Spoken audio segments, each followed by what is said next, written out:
안녕하세요. 주식의 소리의 애솔입니다. 네, 10월 4주차 상장도 이제 CMS를 앞두고 있는데요. CMS는 기억하시겠지만 무겁고 고평가 논란이 조금 있었습니다. 이런 CMS가 잘 소화되는지가 매우 중요하겠어요. CMS의 결과에 따라서 남은 종목들의 성과가 많이 영향을 받을 수가 있겠습니다. 근데 CMS가 잘 소화돼주면 수급이 확실히 좋아지기는 한 거라 분위기가 확 더 살아날 수도 있습니다. 자, 그럼 상장일 체크포인트들 같이 한번 살펴볼게요. 회사는 3D 비전 기술, 인공지능, 로보틱스, 3개 기술을 융합해서 지능형 로봇 솔루션을 구현해냈었죠. 로봇의 눈과 뇌, 관절에 해당하는 솔루션을 모두 갖추고 있어서 현장에서 사람만 할 수 있었던 비정형 공정들의 자동화를 국내 최초로 실현한 회사였습니다. 덕분에 글로벌 탑티어 고객층들을 확보하고 있었고요. 그러니까 회사 자체에 대한 기대감은 꽤 컸습니다. 공모가는 3만 원, 상단을 25% 초과했었고요. 삼성, 유진, 유안타 중에 한 곳에서 배정을 받았습니다. 마지막으로 체크해보세요. 자, 최종 배정 내역 확인하겠습니다. 우리사주조합에 배정된 물량은 없었고 기관 투자자 미납 없이 다 소화됐습니다. 최종 확약은 3.04%, 여전히 굉장히 낮은 수준이기는 하죠. 거의 의미는 없겠고요. 적용을 하면 최종 유통 가능 물량은 34.12%에서 33.60%로 소폭 감소합니다. 공모가 기준 금액으로는 약 1,153억 원 규모. 최근 종목들에 비해서 확실히 무겁기는 하죠. 자, 상장일에 매각 가능한 주체별로 비중을 보면 국내 기관이 36.46%로 가장 높은 비중을 차지하고 그 다음에 기존 주주가 33.88%, 그 다음 일반 청약자가 16.91%, 외국 기관이 12.75% 순서입니다. 네, 외국 기관의 비중이 조금 있기는 하네요. 아무튼 기존 주주의 비중이 아주 높은 건 아닌데 그래도 신경은 써야 될 수준이기는 해요. 잠재적 매도 물량을 들고 있는 기존 주주는 벤처금융과 기타 기존 주주가 있습니다. 유상증자 발행 내역을 참고해서 보면 발행가액이 208원, 1,323원, 5,156원, 14,375원, 31원, 813원 전부 다 공모가인 3만원보다는 한참 낮은 수준인데요. 근데 또 장외에서 올해 4월부터 거래가 확인이 됐는데 최저가는 33,000원, 최고가는 95,000원으로 장외에서 거래한 기존 주주들의 단가는 공모가보다 전부 높은 것으로 확인이 됩니다.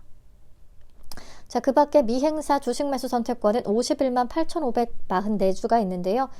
이 중에서 즉시 행사 가능한 물량은 29만 1,024주, 2.54%에 해당하는 수준입니다. 참고. 자, 최종 조건만 다시 보면 확약은 3.04%, 유통 가능 물량은 33.60%, 이 중에 기존 주주의 비중은 33.88%, 유통 가능 금액이 약 1,153억 원, 시가총액은 약 3,431억 원. 무겁다는 게 이제 가장 중요하고 관건인데 최근에 유통시총 1,000억 원대의 종목으로는 아이스크림 미디어, 넥스트 바이오메디컬, 산일전기, 이노스페이스 정도가 있었고요. 이 중에서 아이스크림 미디어와 넥스트 바이오메디컬은 수요 예측도 부진했다 보니까 상장일에 기존 주주의 매도를 받쳐줄 매수세가 충분히 들어오질 못했습니다. 그래서 성과가 더 안 좋았고 그나마 수요 예측이나 섹터가 좀 좋았던 산일전기 같은 경우는 고가 기준으로 43%. 근데 워낙에 시가총액이 1조 원 넘는 대여급이라 움직임이 가벼울 순 없었고요. 네, 그리고 이노스페이스는 수요 예측이 좋은 편이긴 했는데 우주항공 섹터다 보니까 정말 시원치 않았습니다. CMS는 수요 예측 결과는 좋은 편이라서 수익 구간은 나온다고 생각을 하고요. 기대 수익률을 어느 정도로 잡아볼 수 있겠느냐?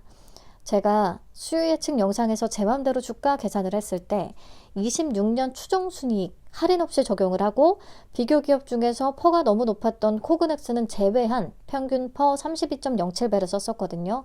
그때 주당 평가가액이 3만원, 딱 공모가 수준으로 산출이 됐었고요. 근데 요거를 보시고 왜 마음대로 코그넥스를 제외하냐라고 의견을 주셨던 분이 계셨어요.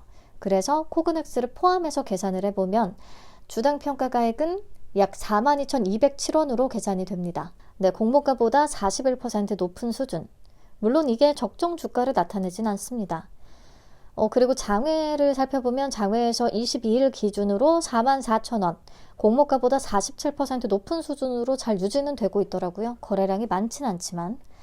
그래서 참고를 해보면 한 30에서 40% 정도를 잡아볼 수 있지 않겠나 싶습니다. 그리고 진짜 단순하게 생각을 했을 때 최근에 종목들이 고가 기준 최소 60%는 찍고 있잖아요. 루미르도 60%를 기록을 해줬고, 그러면 CMS는 루미르 유통가능 금액의 2배 정도가 되니까 60%의 절반에서 30% 이렇게 그냥 생각을 해볼 수도 있을 것 같아요. 단순하게. 자, 그리고 기본적으로 지금 시초가 20% 미만 낮게 떠서 출발을 하면 부담을 덜 느낀 세력들이 장시작 후에 매수하기 시작하면서 갭을 크게 띄우는 패턴이 나타나는 것 같고, 시초가가 뭐 60% 이상 또는 아무튼 우리가 목표로 설정했던 가격대 근처에서 출발을 하면 장 초반이 고점이 될 확률이 높습니다. 요거를 한 캠을 통해서 다시 한번 확인을 할 수 있었고요. 그렇다면 CMS는 특히 무겁기 때문에 더더욱이 시초가 매수는 눈치 보기가 더 심하게 나타날 거고요. 시초가는 그렇다면 낮게 출발할 가능성이 더 크다고 생각합니다. 그래서 제 전략은 혹시나 얘가 50% 위, 뭐 40% 위 출발이면 그냥 뒤도 안 돌아보고 바로 매도할 예정이고, 20% 미만 출발이면 조금 지켜보면서 분할 매도를 시도해 볼 계획입니다. 30에서 40% 사이 정도를 목표로 생각하고 있기는 하고요.